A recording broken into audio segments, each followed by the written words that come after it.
It's Camp NaNoWriMo day 1, and I'm here to tell you about my outlining strategy for this year. Newly implemented, because I normally don't do that. What's Camp NaNoWriMo? Reader's Digest version. Camp NaNoWriMo happens in April and July. This is when you make your own goals, whether it's for editing, perhaps you want to make a collection of short stories and poetry, maybe you're writing on a screenplay, perhaps you're wanting to finish a novel, maybe you want to write a huge chunk of a novel, or maybe you want to write a whole one. Choose your own adventure. And maybe you want to join a cabin with people and encourage each other. Whoop, whoop, whoop. Get it, get it, get it, get it. That's Camp NaNoWriMo. Throughout this month, I'll be posting videos to talk to you about my journey and maybe to give you some tips that could hopefully, possibly, maybe, fingers crossed, be helpful for you. I'm a pantser, and that means I like to discover what's happening in my novel and in my stories in general as I go along. Part of the fun for me is literally the journey. To me, the biggest difference between the plotter and the pantser is that one needs to have that architecture in place in order to fill in the pieces in between, and that's what excites them. But for me, it's discovering what's out there.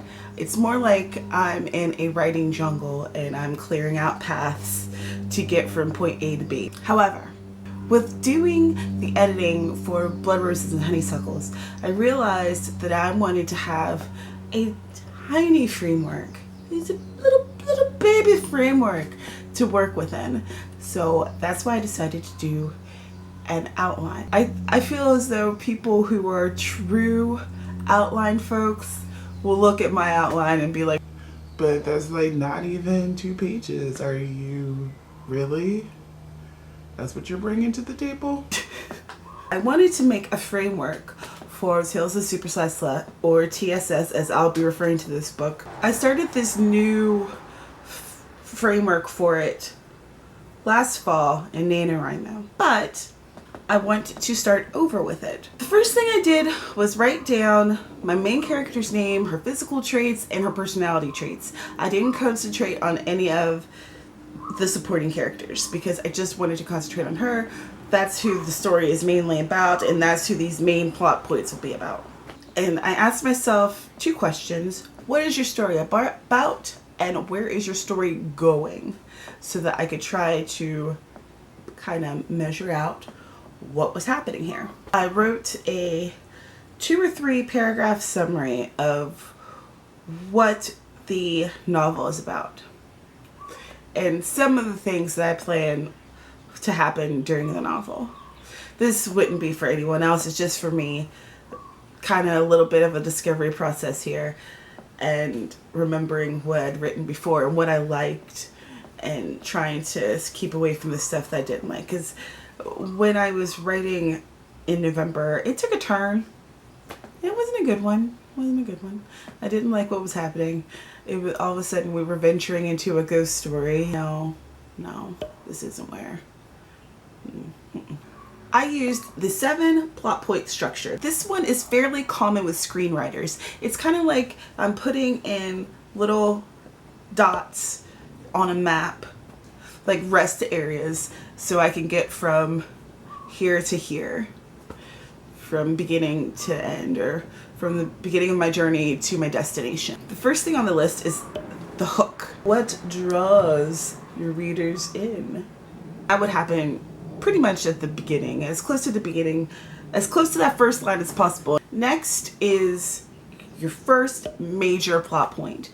And this plot point is going to be the thing that gets your character out of her norm or his norm and gets the character propelled to that dusty middle. Next is the pinch point, the point that makes your character actually get up and do a thing. This could also be called conflict. Without conflict, your story doesn't really move forward, and you definitely want that to happen. Conflict makes it interesting, it makes things happen, and it keeps your reader invested. It'll keep you invested as a writer. You want to be invested while you're writing, interested in having fun and things happening, so that when your reader is getting in there, the reader will be interested too. I really believe that if I'm writing something and I'm totally bored, that other people will be bored when they read it. Though that might not be as true when I'm editing because, you know, editing. Next we have midpoint. And it's not necessarily like at the 50% mark of your book, but this is the point where your character is going to start making moves. They're not just reacting anymore, they're actually taking action.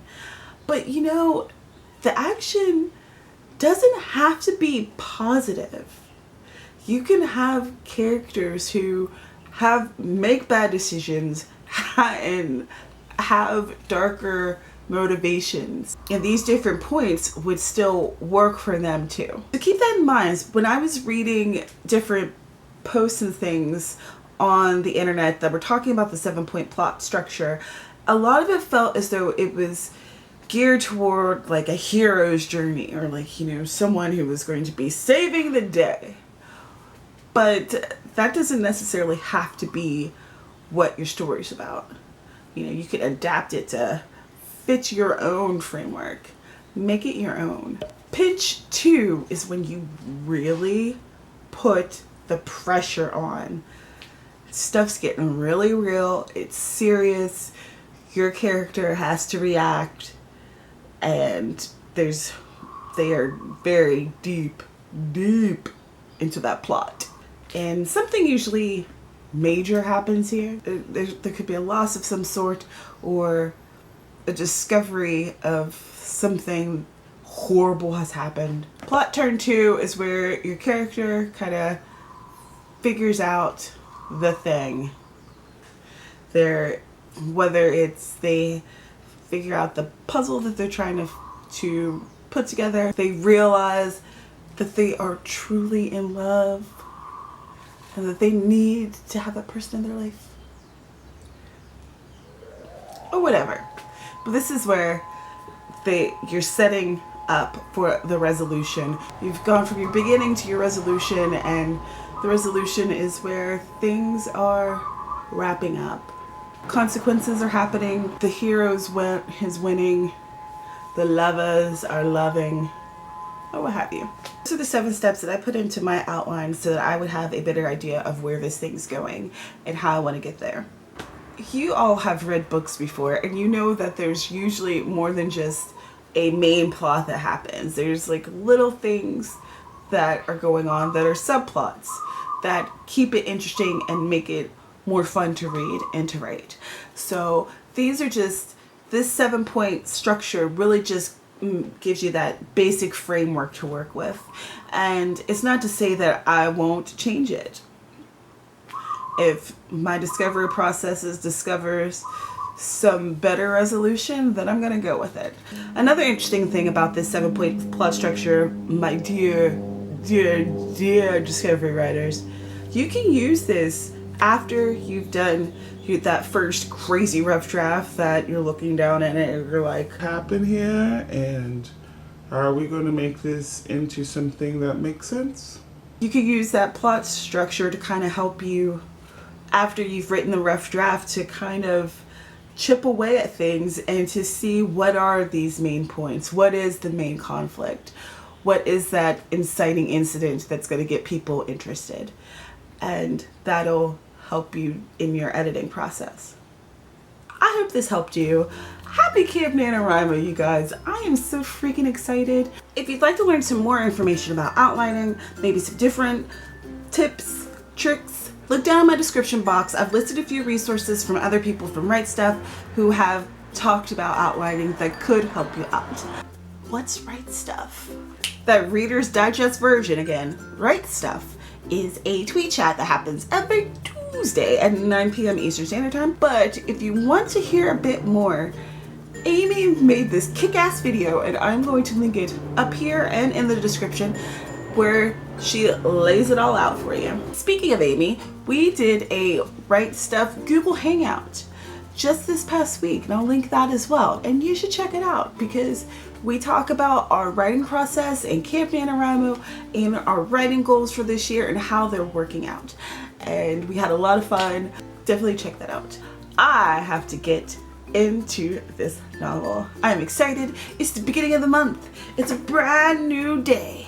I wish you happy writing, happy reading, and I will see you in the next video. Bye.